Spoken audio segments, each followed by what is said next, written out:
So good afternoon from Glasgow.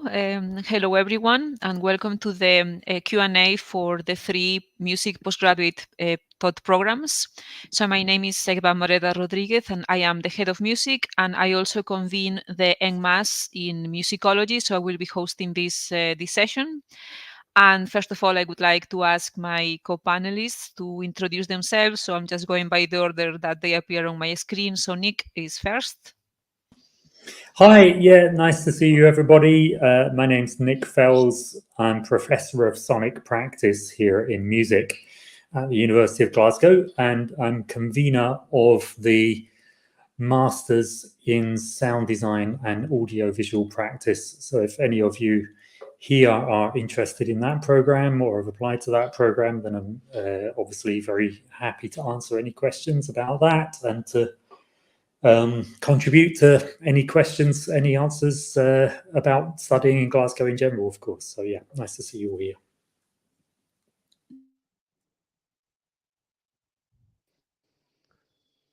Well, I think I'm up next, I imagine. So hi everyone, my name is Victor. I just finished actually 2 master's degrees at the University of Glasgow. The first one of these was the Music Industries degree, which I concluded in 2022, started in 2021. And so yeah, I'm glad to be here and be able to talk to you a little bit more about this.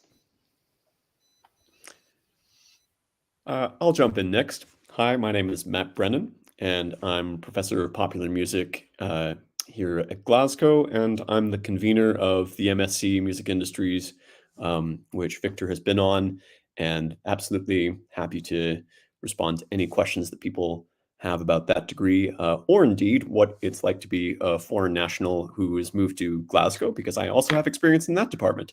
And maybe I'll hand over to Lucy.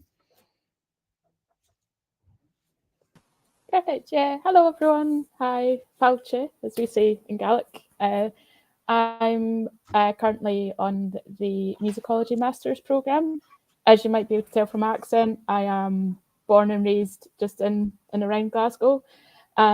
So I'm here to give a student's perspective on studying musicology and studying at Glasgow in general. And if you've got any questions about that, or any questions, again, about Glasgow, what it's like living here, what it's like studying here, I'm more than happy to help out with that.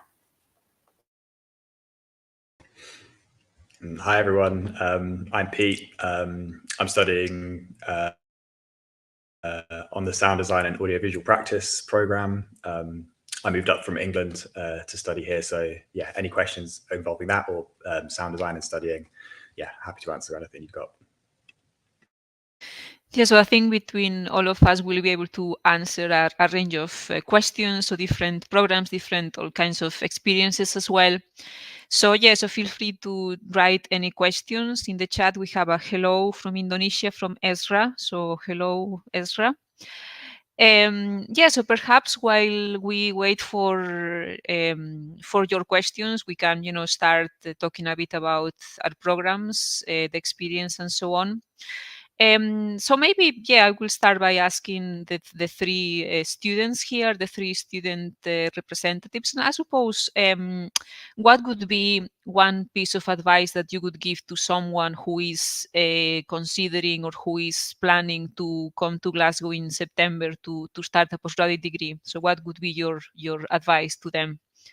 So maybe we start with, I don't know, Victor, perhaps. Well, there's so many advice I could give. I guess I would just say, I guess this is very generic, but you can't deny that it's useful. It's just try to plan ahead a lot. So as I mentioned previously, I came to Glasgow originally to start the MSc Music Industries program in September 2021. And I actually started planning for that in May 2020. So that's quite a while ago already. And but yeah, the really long time that I took, planning, both, and looking into the program. And I remember that already in May 2020, I already sent a very eager email to Matt, wanting to know more about the program, and just this time that I took, and really dedicated, to planning my, just this huge move, since I was moving from Brazil to Glasgow. It really paid off, and so after this, I felt like I was really able to make, this master's program kind of a very solid groundwork, for my, for the following steps in my career and my life in Glasgow. And here I am now. So I can't deny that it worked. So really planning ahead a lot really paid off. Okay, thanks. Thanks very much, Victor. So, Pete, would you maybe like to go next? Yeah, sure. So I think one of the things I kind of recommend is kind of being prepared to make the most of like the social and kind of networking aspect that studying at an institution kind of affords you.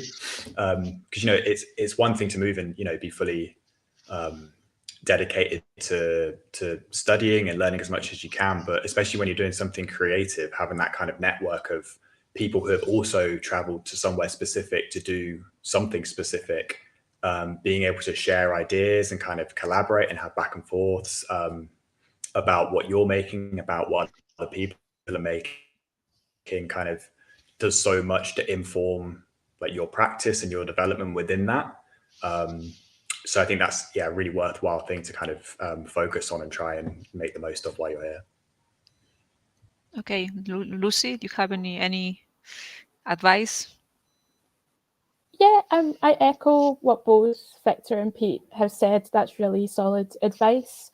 What I'd also say is that if you are coming to Glasgow, you're blessed in the fact that whatever interests, like musical interests you have, you will find something in Glasgow that you'll be able to participate in or get involved in.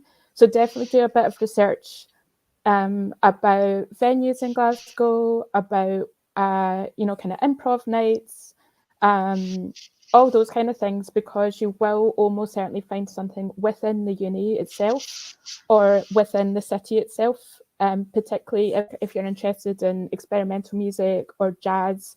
So much that you can do within Glasgow in those fields, but you're kind of open to everything in Glasgow, which is fantastic. And on a less serious note, all the stories you hear about how wet and cold Glasgow is are so true.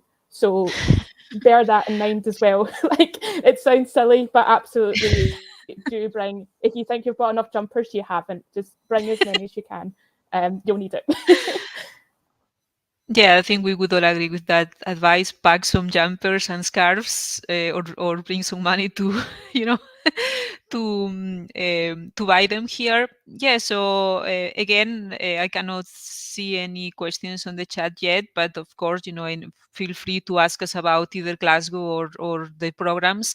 But Lucy was making a really important point there, which is that Glasgow has so much by way of musical life in all kinds of genres, from Scottish trad to experimental music, range of popular music, classical, Scottish opera. So there are all of these different strands that you can pursue, either as just as a listener, as a member of an audience, but also getting involved in practical terms. And I think we have a question there in the chat from River, who is thinking about applying for the sound design and audiovisual practice program and would like to know more about the portfolio needed to apply for the course. So, Nick, can you maybe address that question? Yeah, sure. Thanks for the question. Really good question. There's not a set expectation here, but really what we need is to make sure that people that apply for the course are sort of going to get the most out of the course. So it's really, if you can give us, say, 3 examples of work that you've done, and they don't need to be very long examples, they can be quite short, just of any sort of sound design or music composition or audiovisual design or any kind of artwork or production work in that whole arena, really. We're very open to students from a very wide range of backgrounds and disciplinary backgrounds. Sometimes people have done quite extensive sort of sound design work to picture for films or documentaries, etc. Sometimes people have been music producers or composers or are coming from a sort of music degree background, very often not from a music degree background, sometimes from sort of computing or sciences, other areas.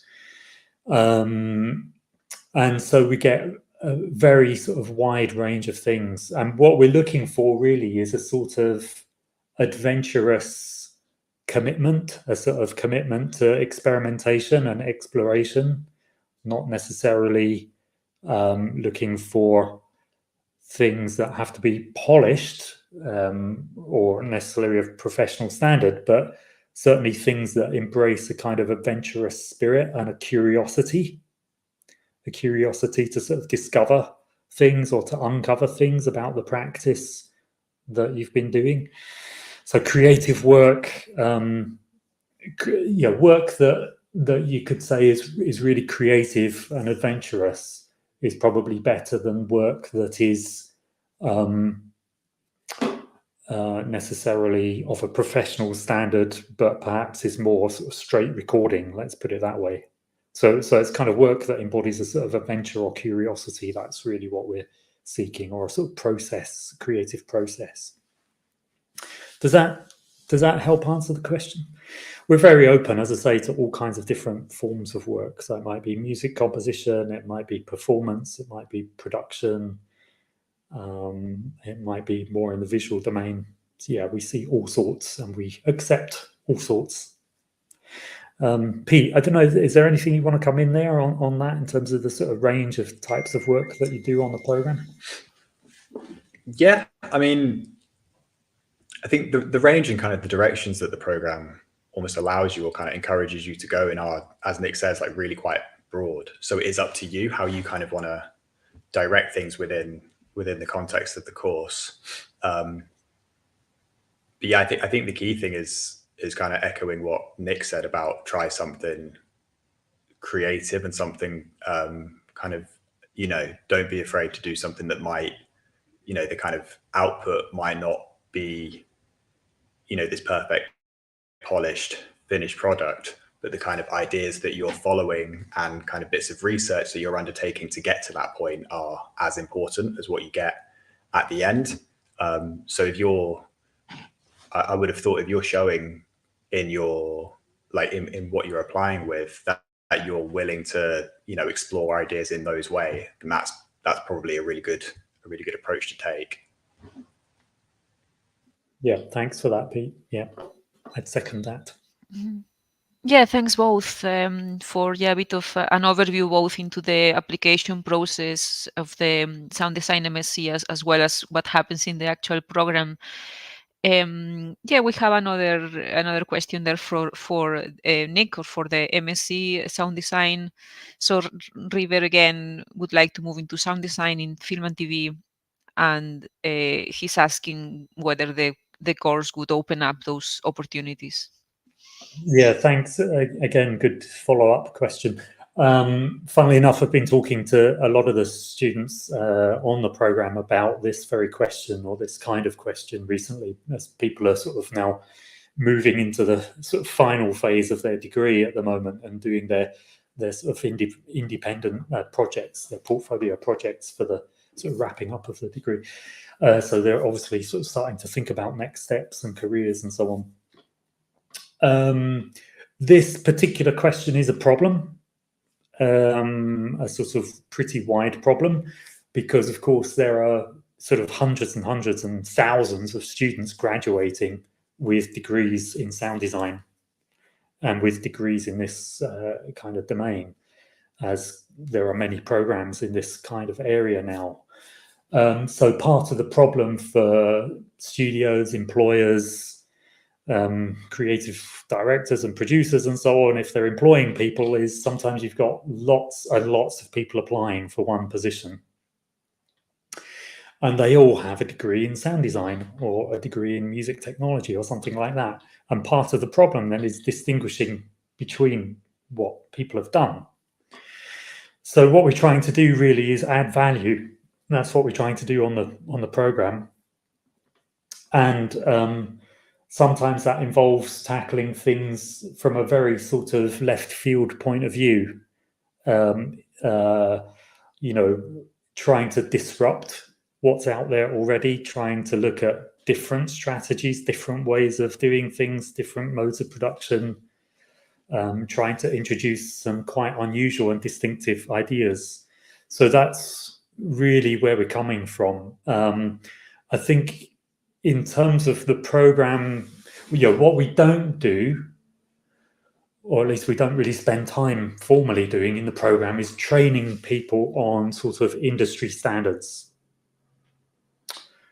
So we're not trying to train people to go into the television industry in terms of sort of the specific standards required of audio, etc., in that domain. There are programs that do try to do that and that do that very well.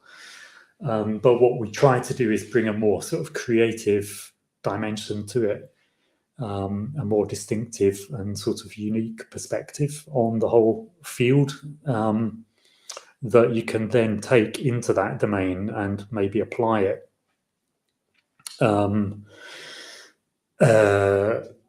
Assuming that the sort of standards side of thing is something that you can get to grips with.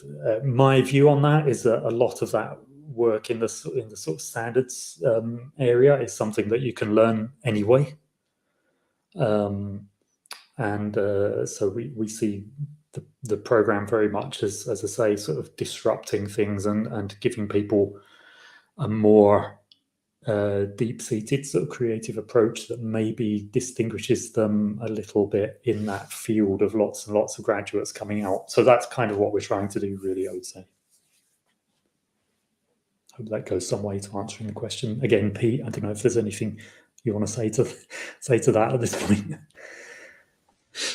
Yeah, I mean, I think you've covered it really well, Nick. But I'd agree that the way the course is set up isn't, do this course, then you've got a certificate that gets you to this job. It is, to me at least, it feels much more aimed around generating and encouraging kind of personal responses and developing in the ways you want to within the context of the submissions that we're given. Because often the briefs for the submissions that we're making are very broad. So it's completely up to you how you want to interpret that and work with whatever material you want, essentially, and then use that to practice skills that you want to develop. And those might be skills that are specific to sound design for TV or film or whatever it is that you're interested in doing afterwards. So I think there's kind of a good level of flexibility to be quite individual and unique in the way that you're responding to the briefs, that allows you to develop the skills you want to within the context of the course, if that makes sense. Thanks, Pete. Yeah, thanks both. And while we wait for other participants to write their questions, also wanted to reflect on that last point, which I think applies to other programs as well. So the point that through selecting topics and selecting approaches for your assignment, you can develop your skills or your knowledge in the way that you'd like, obviously within the framework of the program. But just wanted to mention, for example, in the musicology program, most of our assignment briefs are quite open, and perhaps rather than being constrained by topics, like you have to write about Bach or you have to write about Schoenberg, and it's more about apply this framework or apply one among this range of frameworks, or you can sometimes respond creatively to the assignment brief as well.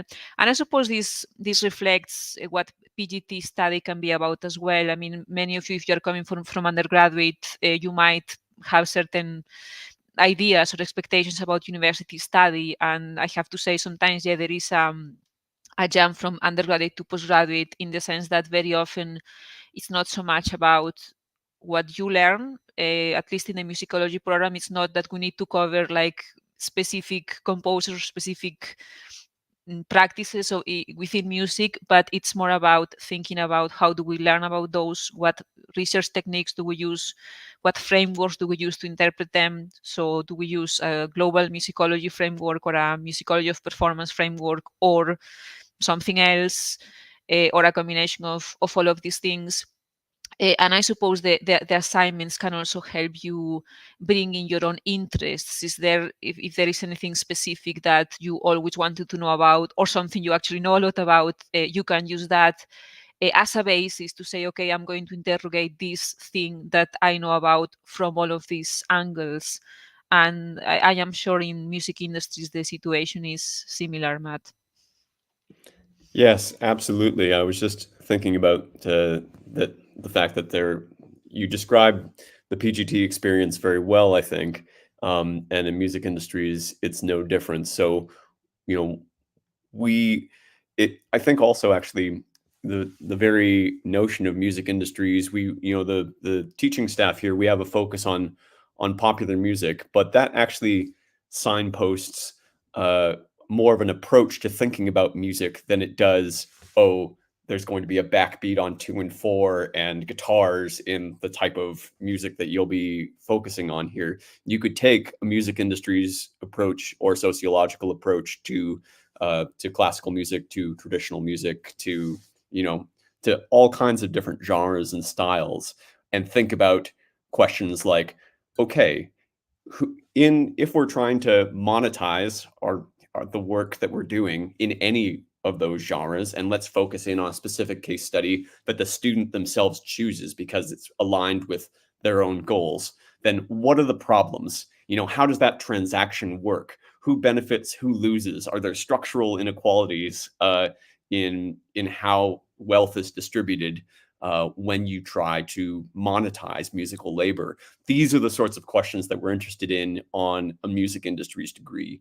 And those can be applied, not just to a sort of, pop rock or EDM context, but to a whole wide range, and hopefully not just a range of styles, but also different industrial contexts globally. So, we're thinking about what does the music industry look like in the UK, but also how does that relate to music industries in China? Very different situation, but really helps you to understand. And that also sort of reflects the cohort here. I would say one thing that maybe hasn't quite been mentioned, but you would probably be able to detect it just from the range of nations in the rectangles here of people who are speaking to you, is that the university student body and staff body, for that matter, is highly international. So you're learning from one another and you're gaining different perspectives in the classroom. You will have, a student from the United States next to a student from Finland, next to a student from Taiwan. And if you're all saying, well, like, how do we make sense of, a career in music from our own particular context? You're learning from one another. The teacher is kind of scaffolding that discussion, but you're also saying, oh, here's a good idea in that nation. Why can't we do it in this other national context? Or, what are the obstacles? So we do a lot of that sort of work in music industries, but all of that can really be tailored and customized. And indeed, it's designed on purpose that way to an individual student's interest. So yeah, I hope that is helpful. I also see a question here from Ezra. How are the music industries program and the research environment in Glasgow? The question has moved slightly. How are the music industries program and the research environment in Glasgow able to support a research focusing on music industry governments, such as music rights? Yeah, really great question. So actually another, outside of the music department, we have a research group called CREATE, which is exclusively focused on copyright and music rights in a transnational context. And that's part of the research environment of the university. And there's also, it's a porous boundary. So, when we're talking about what what staff here do from a research perspective and from a research culture. Well, we talk to other staff, we collaborate, we talk to people outside the university. And I would say actually one of the real strengths of Glasgow, Pete and Victor have alluded to it already, is that, and actually Lucy, you did as well, you're kind of like, no matter what you're interested in, Glasgow's the sort of city where it's just large enough that you'll be able to find your tribe, you know, your little crew of other people with similar interests. You'll find people who you can resonate with. It's a large enough city to contain that breadth of activity and interests, but small enough that you actually have a good chance of meeting these people, right? And if you spend a year here and you're active and socially engaged, then you get to know, you know, quite a lot of people quite quickly, as opposed to, you know, potentially a city of a larger size where it might be more difficult to break in. I think here in Glasgow, you know, Lucy again mentioned, like, none of us are here for the weather. You know, we're here. We've chosen this city for another reason, right? Unless you love rain. And for me, the reason to choose this city was that actually, as soon as I got here, it was friendly. And I was super energized to get out and make a lot of music, and to do that. And also to make your own music, you suddenly have to say, like, okay, what's the venue landscape like? Who are the local concert promoters? How do I put on a concert myself? Who do I talk to? Are there local record labels that help release and distribute music? Can I rock up to their office and just ask a few questions? And in my experience, broadly speaking, you can, you know, not to an unlimited or, you know, unreasonable degree, but like, people are quite approachable here. And so kind of going back to rights management, if I was to like pursue that quite seriously, I'd like, okay, I talk to, you know, the various roster of people that I know and create, which includes a couple of former music industry students who are now working as research assistants. I'm thinking of two in particular that are now working in that rights management area. And I just bring them in. We'd have a cup of tea. I'd maybe set them up with a student who was particularly interested in that topic. And that's very typical of how we work at the uni. So the uni itself is extremely, you know, large, broad range of research expertise. And, you know, we collaborate often. Oh, I see someone has just put up a link here to glasgowmusiccity.com, which is also maybe a good way to get stuck into just learning what the musical life, culture, and industry of the city looks like from an overview perspective. This is actually a website that's created by staff and students on the music industry's degree, and it has blogs that are written by students as part of their coursework on topics of their own choice, where it might be critical of the sector. You know, we encourage students to identify problems, to address them, to interrogate them. But you'll also find features like a directory where we have a huge range of music organizations that are active in Glasgow. We have a map that was created by students of over 220 spaces for performance in the city that you can filter by capacity, by venue type. And so if you're wondering kind of actually what's it like on the ground, that's maybe some of the advanced planning that Victor was talking about that you could do to kind of get a better sense of the range of things I've been talking about. I also realize I've been talking for quite a long time now, so I'll maybe hand back over to the chair, Eva. Yeah, we've had in the mingle a few questions coming, and two of them actually relate to sound design. So maybe Nick, if you can combine them or reply to them at the same time. So we have Boyan asking about the audiovisual part of the masters, and Yanka is asking about using of their personal laptop for music production. Yeah, sure. So just to say the one about audiovisual engagement first.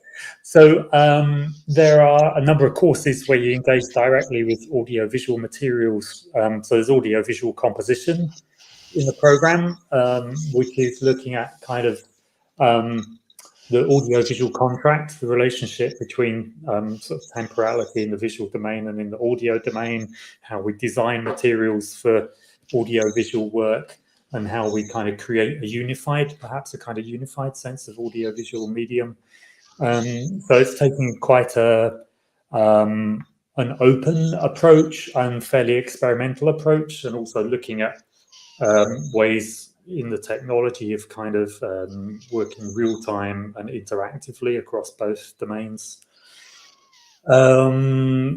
In terms of the material that you're sort of looking at critically, I mean, that's very wide ranging too. So it can go from sort of feature film down into sort of experimental art film and digital art practices really across the audio and visual domain. There's a lot of work that we do in the sort of Max and Jitter platform. There's a lot of work potentially in the sort of processing prototype platform, so getting into programming. There's also use of sort of audio visual manipulation software, Adobe, After Effects, Premiere, that kind of thing. And some students are using software like Touch Designer and so on. So it's really an opportunity to sort of explore your interests, as was alluded to earlier. A lot of the assignment briefs that we give to students are really quite open-ended, and they don't necessarily require a single response, a single type of response. So there is opportunity there for you to sort of pursue your own interests in terms of the kind of audiovisual materials that you want to be engaging with. So I hope that addresses that one, at least partially. And then Yanka's question about the use of your personal laptop. I mean, that's, yes, you can use your personal laptop. You're not required to specifically. We do have computers here in the lab. We don't supply a laptop, but we do have desktop machines in the lab which are pretty well equipped, and in the studios as well. They have computers and sort of the whole sort of studio set up there.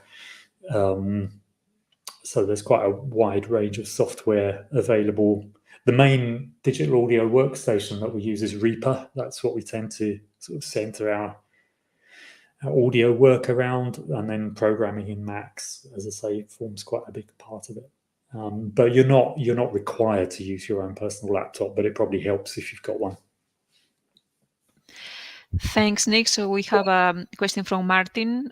What's the music scene in Glasgow like? What is the range of venues? Are there any festivals? I think this is probably a question that we can all chip in to answer. Yeah, and I would say in terms of festivals, there are lots of them. So I think it is this weekend or next weekend that there's the Tectonics Festival. So that's the BBC Symphony Orchestra, but it's with a very experimental band. There's also Sonica, which is perhaps obviously of interest to those applying for the sound design masters. I think we've had our graduates also being part of that festival. Radiophrenia as well is a kind of similar concept. There's also Celtic Connections, which is geared more towards traditional music, not just Scottish, but from all over the world. This happens in January, early February, and I have to say it is a highlight, in the middle of the winter, to have that 3 weeks of really good music. It's always a highlight. There's a jazz festival as well. I'm probably missing. I mean, there's also kind of lots of, let's say, for example, the West End Festival, which is more of a festival of this part of the town. It's not just music, but there will be music included as part of it. And yeah, I'll let the others chip in for any recommendations, ideas. I would say, just going back to the website that I had mentioned previously, if you go to glasgowmusiccity.com and you click directory, we have a partial. It's not a comprehensive list of festivals, but it kind of gives you some of the larger ones, which is a starting point. And if you click on the map, that will kind of give you a range of venues. Also in the directory, there's a list of concert promoters, and that should be linkable to take you to their website to see what sort of concerts they promote. There's too much to get through in one session. We are, for the size of the city, spoiled for the amount of music festivals from tiny clubs to large mega festivals that take place over the calendar year. But the students who actually probably go out more nights a week than the staff, well, maybe not always, but they might have some suggestions as well, actually. Yeah, for sure. Yeah, you're again echoing what's been said, what I said earlier, that you're so lucky that what is available in Glasgow. In terms of a couple of venues to pick out, just thinking of maybe the courses that are being discussed here. So, yeah, if you are doing the sound design course, places like the Glad Cafe always have a lot of experimental gigs on. And the Old Hairdressers have a kind of semi-regular improvised jazz thing called Help Me I'm Melting. It's on a Saturday afternoon.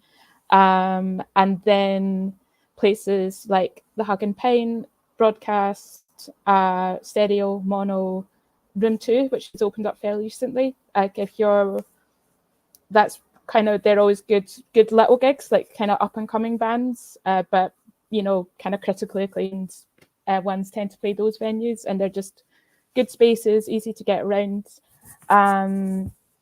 And yeah, in terms of, and there's also a few other kind of bigger festivals that happen, depending on what your interests are. Like there's Stag and Dagger coming up this weekend, which is like a multi-venue one that takes place in the city centre. There's Riverside, which is like a big dance festival that's happening at the end of the month. There's Transmit, which is like the big one that happens in Glasgow Green, which is, I can't remember who's headlining it this year. It's probably Liam Gallagher and a couple of other people. So that's like the big festival that happens in the city as well. But yeah, I'm sure Pete and Victor would probably have a couple of favourite venues they'd like to mention as well. Yeah, I guess you already touched on most of the venues that I have been to. And I have to admit that ever since I moved to Glasgow, I have been to fewer gigs as an attendant than I would like to admit. But that's totally on me, just because I have a hard time, keeping up with the amount of gigs that we that the big offer that we have for gigs. However, on the other hand, I would just like to highlight that ever since I moved to Glasgow, I have worked in way more gigs than I used to before, both as a musician or as a steward, and that just and both within and outside of the university. And this, so just joining bands.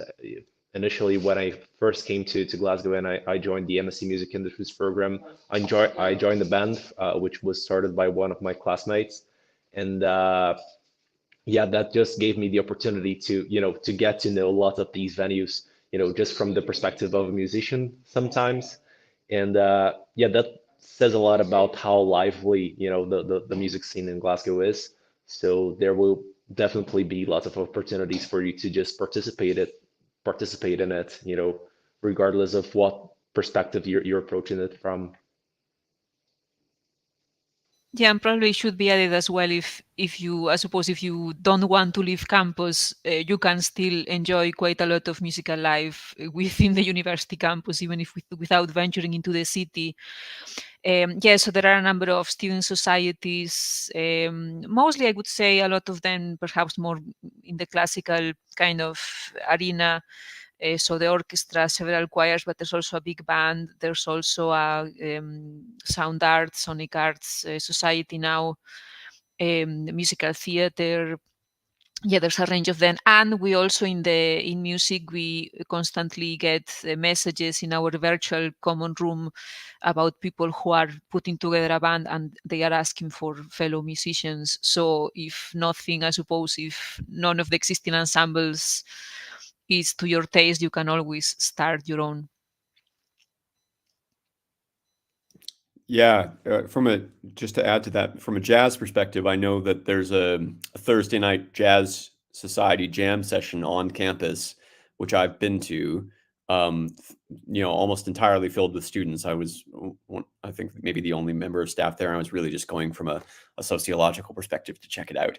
But then immediately, once you go to that jam session, the students are like, oh, well, you should come to this other jam session. And they know literally every night of the week the different venue to go to where another session is happening. And they're more than happy to like bring you along to those. So it's just about, and it would be the exact same for folk or traditional music. There will be places to go and probably a particularly hot spot on every night of the week. And you just make your first little foray into that, probably via the uni, but you very quickly learn, where people go in that wider culture. And it's the same for experimental, same for rock pop, you quickly get to know the spots to go, but there are many of them. I think if I can just come in there, one of the other things about Glasgow, which has been alluded to earlier, is the size. And actually the small size of the city makes it really easy to get from one venue to another. So my experience kind of early on coming to Glasgow, which is so many years ago now, I don't care to mention, but was kind of just how you can sort of go to a big orchestral concert or something and then like walk, a few meters basically down the road to a different venue and go into like some crazy noise gig or experimental gig in a tiny venue. And you'll see people coming and going between different venues as well, like the audiences are quite sort of mobile sometimes.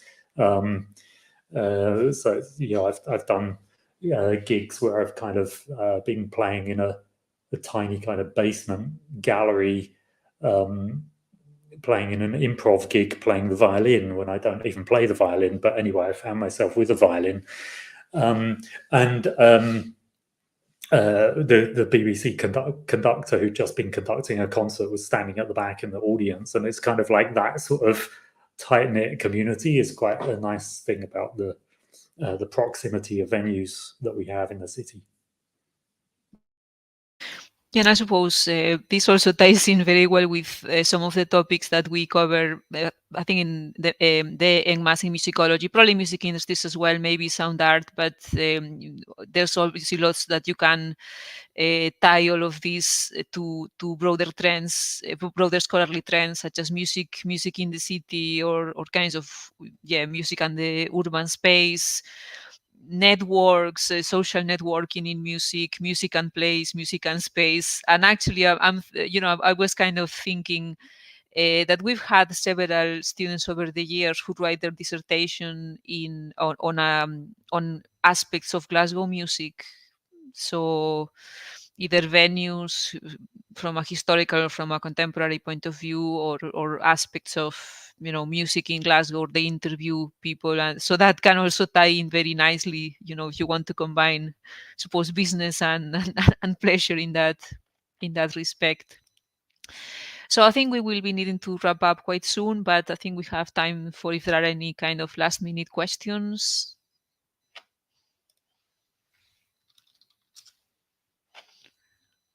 Yeah, Lucy, you wanted to say something. I just wanted to just say one last thing, which is that if you are coming, you will probably see, when it comes to choosing your courses, this is also from a musicology perspective. I don't know fully for sonic arts and music industries, but you are often encouraged to maybe choose a subject, or you're open to choosing subjects out with music. And personally, if you feel that you want to, there's an interest that you have, go for it, because you it's something that Mark Hatz talks about a lot in terms of be adventurous and be interdisciplinary. You can learn so much from other subjects as well that you can then bring to music. So that's just another piece of advice I'd like to give. If you're looking through and there's maybe a course, there's courses on modernist literature, say, for example, and you're like, oh, well, that's something I'm interested in. You might be able to take some theories from that and bring that to what you're studying within music, or history of art. I did a history of art class this year, or just other things that are in the School of Arts. If you want to, I would say absolutely do it, because it's all just knowledge that you can bring together, and it's only going to enrich your experience, hopefully.